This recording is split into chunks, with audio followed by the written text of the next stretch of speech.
This is Balochistan, the land of the Baloch. In the colonial era, Balochistan was divided into Iran, Afghanistan, and Eastern Balochistan. Eastern Balochistan was annexed into Pakistan after India's partition.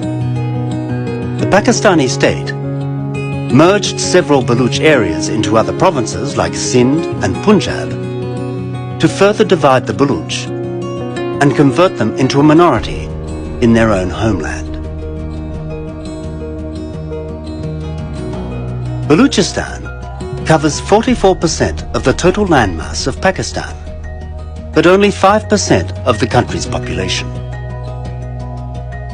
Balochistan is situated in a strategically important location and has a 750-kilometer-long coastline along the Arabian Sea, connecting landlocked Central Asia to the Middle East through Gawada.